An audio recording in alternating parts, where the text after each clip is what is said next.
Hello and welcome to our first lesson on Japan. Our focus today is going to be looking at some of the outside influences on Japan in its early history, particularly the influences of its Asian neighbors, China as the largest civilization being the most significant of those, and we're going to look at two ideologies or philosophies that were introduced to China at that time, which are Buddhism and Confucianism. We'll just be looking at those, we'll just be looking briefly at those, not with a very deep lens.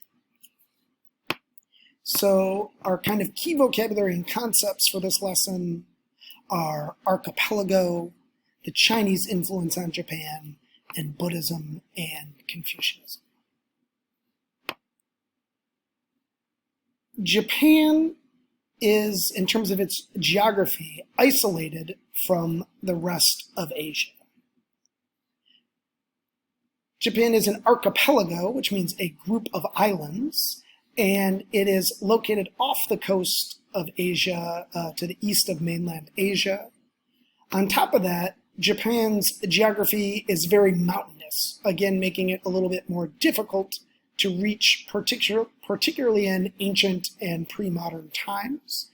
That doesn't mean that Japan was completely isolated or separate from the Asian continent. From ancient times on, there is evidence of connection and traveling back and forth to Korea and also China. However, because it is physically separated from the rest of Asia, Japan did develop a culture that is unique or distinct from the other cultures in Asia. So we're going to focus more than anything else today in terms of the influences on China's impact on Japan and the impact particularly of Chinese culture. So China is one of the earliest complex or advanced civilizations from ancient times, one of the oldest civilizations in history.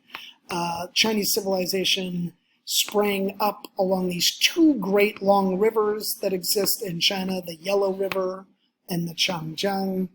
And because of these large river systems, China was able to grow a large amount of food, and with that large amount of food, grow its population very rapidly.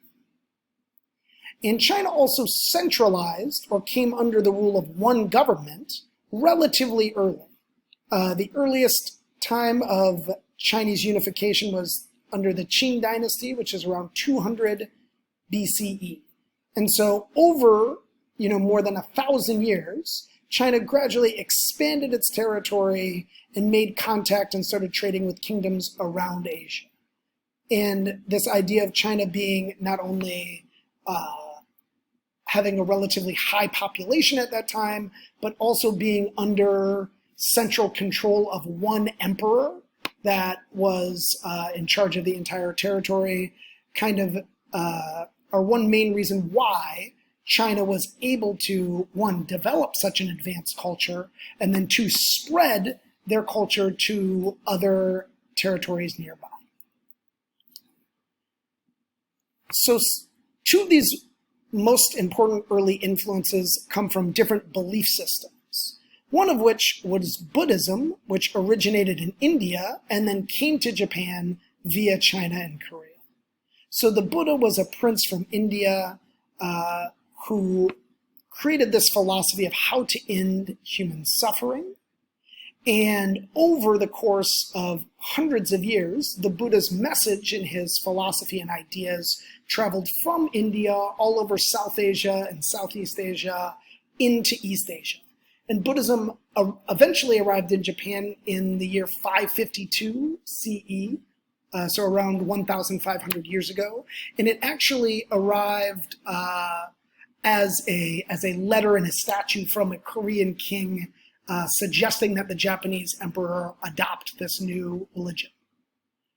Another important philosophy that reached Japan early in its history is Confucianism. And this is a philosophy that was created by a Chinese scholar who in the West we call Confucius. And Confucius lived in a time of chaos, of civil war in China and a lot of fighting. And so Confucianism, was designed all about creating organization and order and following good values and good morals. And kind of the central thought or the central idea of Confucianism is about order and obedience. So a kingdom should follow its ruler, the house should follow what its father says, but then the ruler is responsible for behaving in the moral or right way. Finally, at around 600 CE of the Common Era, Japan and the Japanese government began sending many, mostly men, I think almost exclusively men, to China in order to study. And when those men returned to China, they brought back many ideas from China, I'm going to focus on three areas: the government, the arts, and writing. So when these Japanese students arrived in China, they learned about the Chinese imperial system of government. And this Chinese system gave a lot of power, not to the local rulers, but instead to one central government that was in charge of the entire empire of China. And at the time in Japan, government was mostly run by local rulers. And so when these men came back to Japan, they brought this idea of having a strong central government underneath the Japanese emperor and having all of the land in Japan belong to the emperor as well. This led Japan to be a much more centrally controlled country rather than many separate pieces. There were also many Japanese that learned at different educational institutions in China about architecture, about design, about sculpture and art, and about music and poetry. And those influences can be seen very clearly in traditional Japanese buildings, as well as in traditional Japanese forms of poetry and other art. Finally, the writing system. The ancient Japanese language was a purely spoken language. There was no writing. As Japan came in contact with China, they did start to have written documents, but those documents were all written in the Chinese language. Later, Japanese writers began using those Chinese characters, which they called kanji, to represent different Japanese words. And over time, the Japanese also created kana, which were to represent different sounds in the Japanese language, and they combined the kanji, the Chinese characters, with those other syllables and alphabets to create a unique Japanese language. So this is an overview of Asian influence on Japan. So we want to be able to talk about in what ways Japan influenced or was influenced by its neighbors in Asia, as well as where Buddhism and Confucianism came from.